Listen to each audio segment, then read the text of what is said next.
وہ اس کی کتاب کا نام مجھے اس وقت بھول گیا، غالباً کچھ اس قسم کا ہے، ریورس تھنکنگ یا reverse idea, some thing like that. وہ بھی اسی بات کرتا ہے کہ آپ اگر ایک ہی بات پڑھیں گے ایک ہی قسم کے ماحول میں رہ کے، ایک ہی قسم کے لوگوں کے ساتھ اٹھتے بیٹھ، تو آپ کبھی کوئی تخلیقی کام نہیں کر سکیں گے. جو ایگزیکٹلی جو بات آپ کر رہے ہیں، مطلب اس کا یہ کہنا تھا کہ آپ کو ان لوگوں کو اپنے زیادہ قریب رکھنا چاہیے یا ان سے زیادہ ملنا چاہیے، زیادہ نہ بھی ملے، جو آپ کی بات کی پڑتال کر سکیں، اس پر تنقید کر سکیں، اس پر دیانتدارانہ اپنی رائے دے سکیں.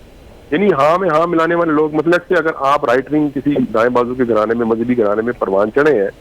اور آپ اسی قسم کی کتابیں پڑھ رہے ہیں، تو آپ کا تو بالکل مائنڈ سیٹ کچھ اور وہی بن جائے گا جس طرح سے آپ پیدا ہوئے، اور وہ آپ کو کوئی آلٹرنیٹ ہسٹری یا آلٹرنیٹ ویو جو ہے وہ آپ کو کبھی بھی نہیں ملے گا. تو میں اس میں بالکل آپ سے اتفاق کرتا ہوں کہ ہمارے جو لڑکے لڑکیاں نوجوان ہیں ان کو اس سے مختلف کتابیں پڑھنی چاہیے جس قسم کے ماحول میں وہ پرورش پاتے ہیں. ورنہ وہ بہت وقت لگتا ہے اپنے نظریات کو یعنی کیا کہنا چاہیے، اپنے نظریات کی پڑتال کرنے میں بہت وقت لگتا ہے، اور یہ سمجھنے میں بہت وقت لگتا ہے کہ کیا آپ درست سوچ رہے ہیں کہ نہیں سوچ رہے. ایک یہ کتاب بھی اس بارے میں تھی جس کا میں نے ذکر کیا. دوسری جو میری بڑی پسندیدہ کتاب ہے وہ اس کی ہے ڈینیل کانمین کی، اس کا نام ہے thinking fast and slow. Nobel laureate ہے، اور اس نے یہ بتایا ہے کہ ہمیں سوچنا کیسے چاہیے. ہم زندگی میں جو فیصلے کرتے ہیں وہ کس قدر باعث ہوتے ہیں، اور ان کو ان میں سے جو باعث ہے، ان کا جو تعصب ہے، وہ ختم کیسے کیا جائے. ہمارے آنکھوں کے آگے بعض اوقات کوئی ہمارے تعصبات کے جو پردے چھائے ہوتے ہیں وہ کیسے ہٹائے جائیں، ٹھیک ہے. اور کس کس طرح سے